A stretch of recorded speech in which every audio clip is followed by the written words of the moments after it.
Now, on to the LA Guns topic. There were a couple unreleased tracks written for, I believe, American Hardcore called Almost Human and Speed Kills. Were these tracks ever demoed or recorded in any form? Demoed and recorded, yes.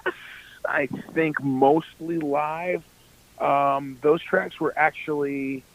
Well, Speed Kills was intended for the original album.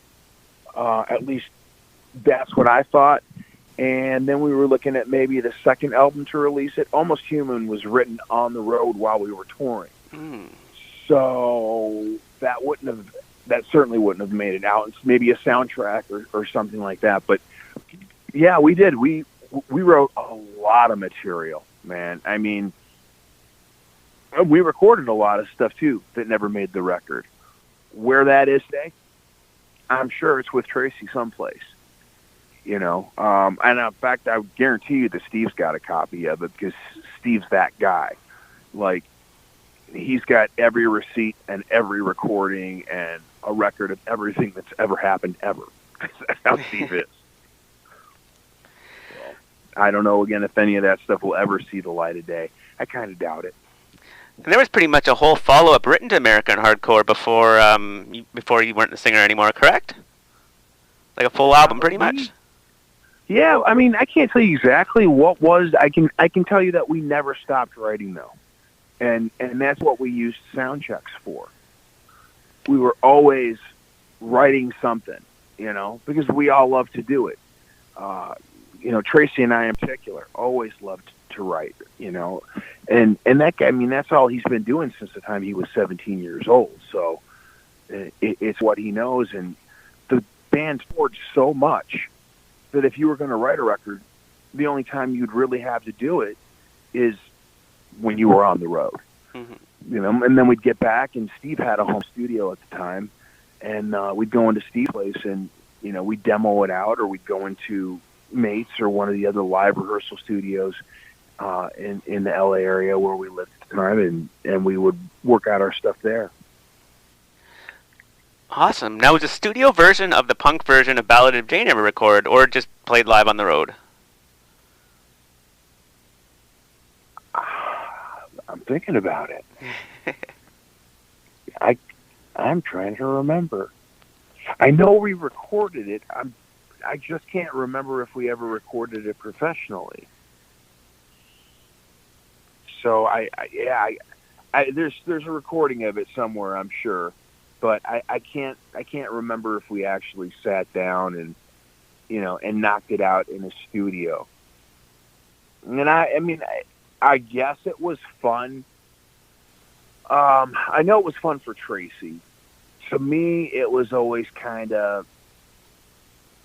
I don't know, disrespectful to the original song, the original recording, because I was actually a fan of LA Guns before I was a member of the band. I never imagined myself being a singer for that band. But back when I was in Detroit, before I ever made it out to LA, I was playing their stuff in cover bands before anybody knew who the band was. Mm-hmm. So, I always felt kind of weird about it. But it was tongue in cheek. So there's that. So I kind of thinking, and the reason for that, I'm thinking out loud, is basically what I'm doing while I'm talking to you. I don't think we ever recorded it professionally. For that reason, I think I kind of would have been opposed to it. Right. Now, before deciding to call LA Guns with yourself in the band, they were Killing Machine. Was it ever considered just to call the band Killing Machine with yourself singing, or another name other than LA Guns? Or did CMC want you guys, of course, to be called LA Guns because it's the brand name and that's what sells? Right. So, okay, yeah. Yes to everything. We talked about Killing Machine. We definitely talked about that, but that was sort of its own thing. And I think Trace wanted to keep it separate for that in case he ever decided he wanted to go back to it, because him and Riley Baxter, who was singer for that band, also Tracy's primary tattoo artist and one of his close friends. He didn't want to shut the door on that by turning it to something else, especially if it had taken off. That would have left Riley out in the cold if it had worked out. So we discussed it briefly. We talked about changing the name. In fact, at one point we seriously planned on it. But then what happens is the record companies start coming around and they're like, we want to sign the band, but we want the brand. Mm-hmm. You know, because if Tide changes its name to Soapy Bubbles, how many of those are you going to sell out of the gate? Mm-hmm. Nobody wants Soapy Bubbles. It doesn't matter that it's Tide. If you don't know it's Tide, you don't care. So, you know, the record labels, they wanted the brand. So we ended up against our own better judgment going with that. And to this day, well, you know, I'm proud to be a very, very small part of that legacy. And more, it's just about even being considered to do that gig. I feel like it was a mistake. Because if we had changed our name, the band would have had a shot to stand on its own. Mm-hmm. Instead, out of the gate, it was the Fist Fight Every Night tour because we were always dealing with the comparisons. And I get it. I was, like I said, I was an LA Guns fan. What we did, that wasn't LA Guns. It was something completely different. I mean, it was Tracy Guns, it was Steve Riley, but that's not what the fans were expecting. Hell, that's not what I was expecting. When I joined the band, I thought we were going to make, you know, really cool rock records. But Tracy's motivations were different. His musical tastes were changing. He was into different stuff. And to be quite honest, I mean, he was the captain of the ship. So he wanted to take it in this direction, and we accommodated. And that's where we ended up. Fair enough. Now, okay, there was a promotional video shot for Mine with Kelly Nichols actually being in it. Was there ever talk of this being released? I think it was more just intended to be an attention grabber for labels. Mm-hmm. And as far as releasing it goes, man, I don't know what we were thinking. I suppose at some point that could have been the thought. Things were so different then than they are now. You know what I mean? It's like you brought a camera in and you recorded something over and over again, or you had dozens of cameras set up. It's not like digital recording is now. Back then it was all actual, you know, film or whatever it was. So it was a big deal just to have somebody in there doing that, mostly on the editing end, because it takes forever to cut that stuff together. Mm-hmm. Now, you know, a 13-year-old kid at home with a computer can knock that stuff out in 25 minutes. But, yeah, I can't say if we ever actually intended to release that video or not, but I don't think anything ever really came of it. I think it just went out to record companies with demos so they could see what we were offering for sale and kind of what the band's idea of a vision for the music was going to be. Surprising with the hype of LA Guns having a new singer that CMC never got you guys to film a video to be released at that point. You know, we were contracted to do a number of videos, but we were also supposed to do a number of records too. It probably would have happened eventually, but as long as the band was together, we were on the road. Mm-hmm. And there was never really that downtime after we came off the first record. I think we all sort of felt it wasn't working the way we would like it to. And again, I'm going to go back to the fact that we were calling it LA Guns. Would we have had tours if we'd given it a different name? I think on the strength of the band members and the history, probably, but I can't say for sure. But to survive and to continue going, we would have needed to be something else. Mm-hmm. So we called it a day. I mean, I quit the band, and they asked me to come back, and we all talked it through and hugged it out. And, all right, yeah, I'll give it another shot. And 2 weeks later, they fired me. So we all knew. We wanted it to work, but it just wasn't destined to. Fair enough. Now, you joined Ralph for an awesome version of Give at Billboard Live. How did you end up joining LA Guns for the encore at that show? Did Tracy ask you, or? Yeah, it was actually, it caught me completely off guard. I'm trying to remember this correctly, but he knew I was there and just called me up. So that's kind of, you don't say no in that situation. We were all still friends, and I was there to support the band in what they were doing. And I dig Ralph, too. I mean, he's always been a really cool guy. Or Michael. Yeah. Yeah. I mean, I'm not deliberately calling the guy out or anything. He's done fantastic things. Super proud of that dude because, I mean, he's taken what he loves more than anything in the world, as far as I know, made it look like a joke, but is out there doing it for real regardless. He just found another way to make it happen. So, he deserves full props for that, him and his guys, Steel Panther. But yeah, they called me up. So I said, okay, and I got up. That's what happened. Awesome. Now, also at that show, if I'm correct, you met the Multimedia Agent at Billboard Live who helped you get some acting gigs like the role in Candyman. Is this correct? Who have you been talking to? I gotta give you credit, Ryan. You've really done your homework. Usually people call, and I don't do a lot of interview stuff anymore. I just, I don't have a lot of, desire to. But you're making it interesting. So, all right, yes. As a matter of fact, it was that gig. Mirko Quadros from Full Circle Management was there. And Full Circle, just like you said, was a multimedia management company. And he'd been looking for somebody for a while of a certain type. And multimedia means TV, movies, music. So they had the penthouse in one of the high-rises right off of Larrabee and Sunset Boulevard, his company. Just to give you an idea, right? So, like, legitimate, the real deal kind of thing. And I went out to Billboard Live to support Guns that night, and Marco happened to be in the audience. I mean, you could practically walk there. He lived up the street from the Whiskey on Larrabee. And he was there, and after the show, he found me in the crowd, and he told me who he was. And there are always people telling you who they are, in L.A., and I was like, okay, well, it's good for you. I was running a coffee shop in Fullerton, California at the time. A very cool coffee shop, but a coffee shop nonetheless. While I worked on new music with different guys, and I got a letter in the mail from him. I think I told him something like, dude, I can't afford gas to drive up to see you.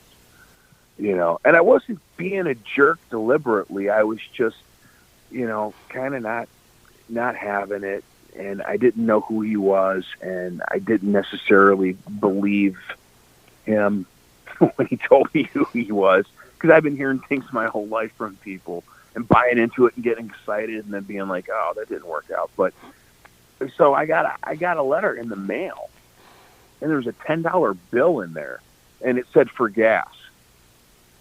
And I just lost it. It was the funniest thing. I went, wow, this guy is really serious. And I thought that was really creative, and I thought it was really witty and really smart. So I put that $10 in my gas tank, and I drove up, and I took the meeting, and he turned out to be absolutely real. He managed a lot of people, a lot of big people in the industry, not the music side so much as though the television side. And he told me what his plan was. He said, I'm looking for, his words, not mine, but I'm looking for a guy that's a cross between Brad Pitt and Marilyn Manson. I want a really dark, kind of a guy like that can cover those spectrums. And I think you're that guy.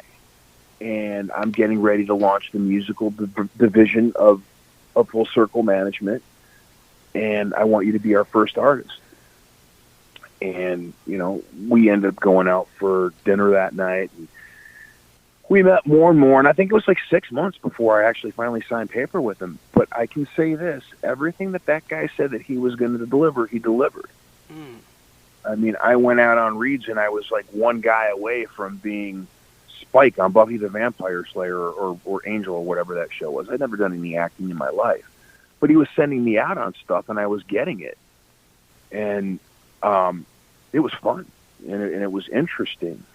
And they put us in the studio. I had a band, and the band was called The Vow, and that's some of the guys from Boneyard. I'm sure you're going to ask about that eventually. but that was like some of the guys from Boneyard, which was a fantastic band. And what happened with that whole deal is my band was constantly upset because I was under contract with this company, but they weren't, and they didn't feel like it was fair, and they were scared, and they were nervous I was going to leave them, or whatever was going to happen, and I get it. So I kept pushing and pushing and pushing. I'm like, come on, man, they're my band. You got to sign them too. And finally he got fed up with it, and he goes, look, I don't care who you play with. He goes, we're just not interested in signing anybody else. So do what you want to do, but if you ask again, we're going to terminate our business relationship. And of course I asked again. And that's exactly what happened. So, that was a lesson learned. And of course, 15 minutes later, the band broke up. And I went, really? So I've learned a lot of lessons the hard way, but I don't regret that. I'm a pretty loyal guy. So, at the end of the day, everything sort of has, I think, worked out the way that it's supposed to, and things happen for a reason. But so that's what happened. And yeah, that's how I got the coveted role of Dante in Candyman 3: Day of the Dead. Yes. Multimedia. Which by the way, wait a minute, I got to, because you're going to love this. Which by the way, I was up against Nikki Sixx-4. Wow. And his wife at the time, Donna D'Erico, was in the movie. Mm-hmm. That's what I was told, by the way, by one of the producer-directors. And then I saw Nikki on the set. So that could have been because of that. It could have been because his wife was in the movie, more likely. But he showed up with his kids. And I thought that was pretty cool. Definitely. Now, speaking of multimedia, there was talks of an interactive CD-ROM to be released around your time during LA Guns American Hardcore. Was anything started on this? Man, you mention it, and it's vaguely familiar to me. But I honestly can't tell you. I mean, obviously nothing came of it. If it did, I certainly don't know about it. On the other hand, I say nothing came of it, but, like, people are constantly sending me stuff that, like, our songs have been released on, like, CD collectives, and that I have no idea, that our stuff's been released here or there or whatever. So, I mean, I guess it's possible that something like that could be out there that I don't know about, but if it is, it's a mystery to me. Fair enough. Now, we talked about The Vow. I have The Vow's cassette, and I've seen the video for Slave, which isn't on the cassette. Was anything else recorded during the Slave era with Paul Alvarez for The Vow around that time we were talking about? Yes. Yeah, we probably tracked between 7 and 10 songs. Some of them made it into a real recording studio, and some of them didn't. So yeah, a lot of stuff got recorded. I say a lot, I mean compared to what actually got out on that cassette. And ironically, I don't think the stuff ended up on that cassette. I think the better stuff didn't. I think it was being held back, for down the road, and it just never made it out because the band broke up. Gotcha. Now, just before Jizzy Pearl joined Rad as a singer, there was a lineup with yourself and Johnny Crypt, and obviously Jizzy. Did anything get recorded, or just rehearsals for that era? Rehearsals. We actually worked on recording some of Jizzy's stuff, but nothing that ever got released. And again, that was like, we're talking 4-track live studio, while we're in rehearsal kind of stuff. But yeah, that was a trip because, see, a lot of people don't know this, but Johnny was a guitar player in Boneyard. Mm-hmm. Him and Paul Alvarez were both members of Boneyard. In fact, so was Adam Curry, Candlebox bass player. And Johnny, when he came into LA Guns, as you mentioned, Kelly Nichols is in the Mind video, took Mick Crypt's place. So he's a guitar player. And then we became a four-piece. When Kelly left the band, Johnny switched over to bass. So when the love-hate thing happened with Jizzy, I bought all of Johnny's bass gear off of him, and I bought him all new guitar gear. Mm. So I was playing bass in love-hate. Yeah. And the only reason I think I was doing it is because Blackout in the Red Room is one of my favorite albums of all time. Mm-hmm. You know, so to me it was just cool as hell to be playing those songs. And I was playing bass like 12 hours a day, man. My fingers were bleeding. I mean, Skid, the bass player for that band, is no joke. That guy is a serious bass player. And you're talking to a guy that was like, I played at the bass. I play at the guitar. I play enough to be able to write songs and express my ideas to the much, much better musicians around me. You know what I mean? It's just it's a method to communicate. I would never call myself a guitar player, especially, you know, some of the guys I played with. But I had to get good and really, really fast. And then just before we started touring, if I remember correctly, and I think I do, Jizzy got the call. And it was like, I'm going to quit my own band and I'm going to go join Rat. And I was like, are you serious? That's what happened. You know, but then he became the voice of Rat and then Quiet Riot. So Jizzy's become that guy. And it's not surprising. I mean, he can sing anything. Mm-hmm. Now, how was your experience of being on People's Court? It paid well. I think everybody at this point knows that there's very little reality in reality TV. Mm-hmm. And I don't think there's any such thing as truly unscripted, you know. But you're talking about a broke musician trying to pay the bills. And when I got an opportunity, you know, to make some money, I jumped on it. So we all do things that maybe we look back on and go, was that the best decision? No, at the time it was. You know, it paid rent for a month. Fair enough. Now, you appear in Olivia NewtonJohn's video for You Have to Believe. Did you get to chit-chat and interact with Olivia Newton-John a bunch on the set? We're actually friends. Oh, cool. We've been friends for a long time, and mainly it was her daughter Chloe Latanze. But what happened was Olivia and I were sharing a theater. We were both at the Flamingo, and her show was before our show certain nights of the week. So we were all backstage together, and we used to hang out backstage, and she would bring her dog in. She's got a German Shepherd, and I just loved her dog. And I think she got the biggest kick out of it. I didn't make such a big deal out of her, but like, hey, do you mind if I play with your dog? That's how we became friends. So, you know, and we're talking about probably 8 months of seeing each other almost on a daily basis. So when her daughter approached her about remaking Magic, she said, would you do this video? I said, sure, of course I'll do the video. And the coolest thing is, it actually, I think it went to #1 in the Billboard dance charts, and it made history because it's the only mother-daughter combo to ever do that. And I'm a small part of that. That's pretty cool. I'd say. Well, thank you very much for your time, Chris. That was a lot of fun. Yeah, I had a good time, man. I appreciate your taking the time out and, you know, asking interesting questions, and I hope you had a good time, bro.